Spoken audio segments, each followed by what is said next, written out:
અંકલેશ્વરના સુરવાડી ફાટક પર 2021માં તત્કાલીન નાયબ મુખ્યમંત્રી નીતિન પટેલના હસ્તે લોકાર્પણ કરાયેલા બ્રિજના સળિયા દેખાવા લાગ્યા છે.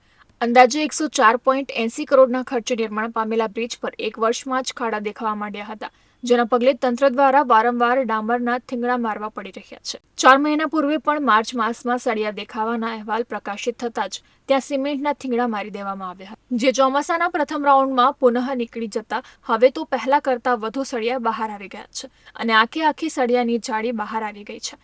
ત્યારે તંત્ર દ્વારા ફરી એકવાર સિમેન્ટનું લીપણ કરીને થીંગડા મારવાની કામગીરી કરવામાં આવી હતી. જો કે આ સમારકામ વરસાદના જોર સામે વધુ ટક્યું નહોતું અને પુનઃ બ્રિજના માર્ગ પર સળિયા દેખાવા લાગતા વાહન ચાલકો અકસ્માતનો ભય વ્યક્ત કરી રહ્યા છે. વરસાદી માહોલમાં ભરૂચ જિલ્લાની અંદર જે રસ્તા ઉપર ખારા પડ્યા છે, જેના કારણે તંત્રની પોલ છતી થઈ છે.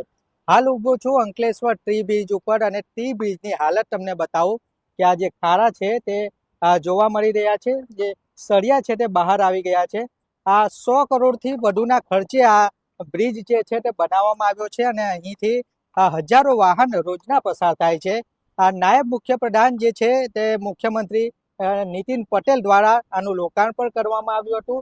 100 કરોડથી વધુના ખર્ચે આ બ્રિજ જે છે તે બનાવવામાં આવ્યો છે અને બનાવવામાં પણ વેઠ ઉતારવામાં આવી હોય એવું લાગી રહ્યું છે, કારણ કે આ થોડા દિવસ પહેલા જ આ જે ખારા પડ્યા હતા આ બ્રિજ ઉપર અને તંત્ર દ્વારા એને પૂરવામાં આવ્યા હતા, પરંતુ આ બ્રિજની સાથે સાથે ખારાઓમાં પણ વેઠ ઉતારવામાં આવી હોય એવું લાગી રહ્યું છે, કારણ કે 2 દિવસ અગાઉ જ આ ખારાઓ પૂરવામાં આવ્યા હતા અને 2 દિવસ બાદ ફરી જે છે તે સળિયા દેખાતા થઈ ગયા છે. એટલે કે આ ખારા પૂરવામાં પણ વેઠ ઉતારવામાં આવી છે.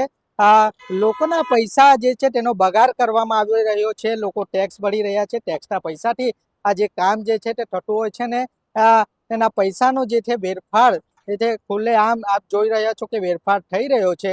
અંકલેશ્વરમાં જ્યાં જુઓ ત્યાં ખારા નજરે પડી રહ્યા છે. બીજી તરફ આપને બતાવું કે આ દ્રશ્ય આ બ્રિજ ઉપર જે છે તે સ્વિમિંગ પુલ જેવા દ્રશ્યો જોવા મળી રહ્યા છે, કારણ કે વરસાદી માહોલમાં અહીંયા આ સ્વિમિંગ પુલ જેવા દ્રશ્યો જોવા મળે છે. પાણી અહીંયા નીકળતું નથી, પાણીનો નિકાલ કોઈ કરવામાં આવ્યો નથી અને સાથે સાથે ખારાની સાથે સાથે આ પાણીને લઈને પણ લોકો જે છે તે પરેશાન થઈ રહ્યા છે. ખારા ઉપરથી પસાર થવું લોકો જોખમી રીતે અહીંયાથી પસાર થઈ રહ્યા છે. એટલે કે તંત્ર દ્વારા આ ખારા પૂરવામાં આવે કે નહીં તે જોવું રહ્યું, કારણ કે જે ખારાઓ જે છે ત્યાં જુઓ ત્યાં ખારા જોવા મળી રહ્યા છે. કોઈ અકસ્માત થાય ખારાના લીધે તો કોણ જવાબદાર રહેશે? એટલે કે વહેલી તકે આ ખારાઓ પૂરવામાં આવે, તેનું નિરાકરણ જલ્દી તકે થાય એ જરૂરી બન્યું છે. સુનિલ પરમાર, કનેક્ટ ગુજરાત, અંકલેશ્વર.